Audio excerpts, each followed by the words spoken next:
muri misiyo baba bajemo baba bagomba kudufasha kugabanya umubare w'abarwayi, kutwigisha ubumenyi tudafite, tubyita hands on teaching. Ni ukuvuga ko iyo babaga baba banigisha wenda ku buryo bw'umwihariko, hari igihe hashobora gutangwa n'amasomo umuntu yicaye mu ishuri. Bano baganga turi kubigiraho byinshi. Hari nk'umumama wari waje ufite ikibyimba cyo ku ndiba y'ubwonko, cyamuteraga kugenda ahuma, byatangiraga areba ibikezi atanahumurirwa. Urumva byari bigeze igihe ashobora no guhuma, ariko dufatanyije n'abo baganga bagiye banyobora, turafatanya kugeza ubwo icyo kibyimba ari igihe nk'umunyeshuri wagikuyemo.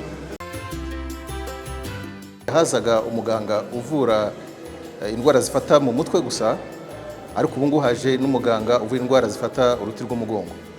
Kugeza ubu ngubu byagenze neza, ndetse naho bisaba ibikoresho byihariye tudafite. Twaganiriye na King Faisal Hospital, tuganira na RCCB kugira ngo gire abo yohereza bavurirwa no muri na King Faisal Hospital. Hanyuma twaje hano tutazi indwara arwaye, kuko yari pararize kuva hasi ku maguru kugera hano mu gice cyo mu nda, ntabwo yumvaga. Byari uguterura, ariko duciye muri scanner basanga afite ikibazo cy'umugongo, hariho uburwayi buri. Bamujyana muri salle dope baramubaga, ariko ubu tuvugana ni muzima. Uramukoraho akumva, amaguru araguteruramo gakeya, kandi bamubaze ejo. So urumva rero ni ibintu byihuse, n'ukuri ndashimira ibitaro. Numvaga nihebye nzi ko atari bubeho, kuko n'ubwa mbere umwana wanjye abazwe, ariko byagenze neza. This is my first visit to Rwanda. Really excited to be here this year and be able to get into theatre and do the work that we've come here to do, to provide safe anaesthesia for the spinal surgeons and cranial surgeons who are here. So we're a visiting team working alongside the local doctors and nurses to provide care for local Rwandan people, and it's a real privilege to be here. I think we are learning from one another, because we do things slightly differently in the UK, and so there are skills and drugs and information we can bring here from the UK, but also I am learning things here too. So it's a really valuable experience, hopefully for all of us. I think it's such a wonderful team, and they've really received us very warmly, and we're having a great time. It's good. It's hard work, but it's also good fun.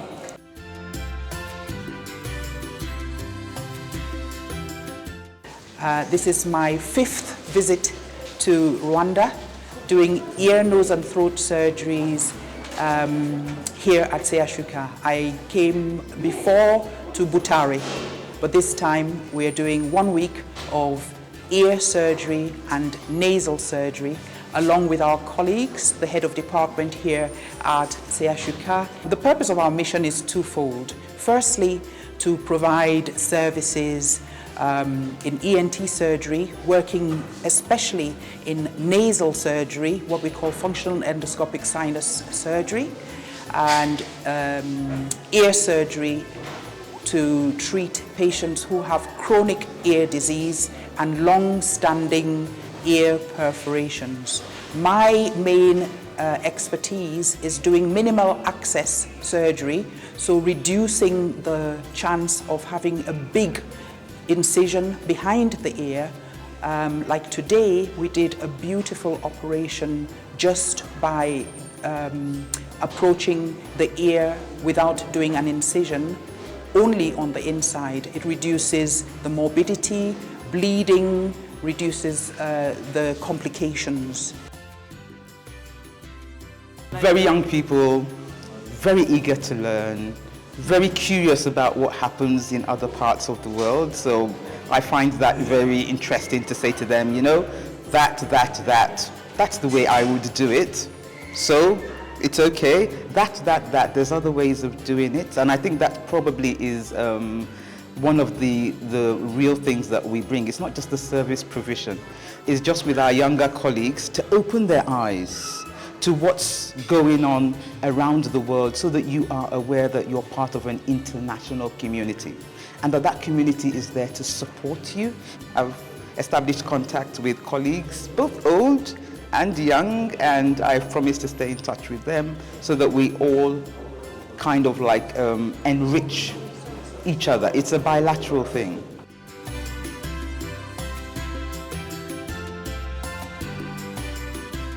I've been coming here since 2022, and I've seen the evolution of the doctors start from just learning the basic laparoscopic surgery. You have your consultants now who are able to do very interesting cases and hopefully moving on to the level 3 stage of laparoscopic surgeries.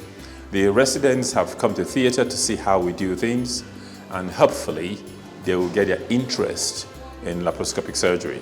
It is the future, and I'm glad that in Rwanda you have your ICAD center here, which is a center for laparoscopic surgery or minimal access surgery.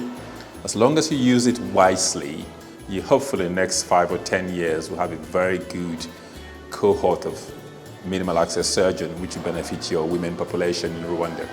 And most important to me is your quality of doctors here.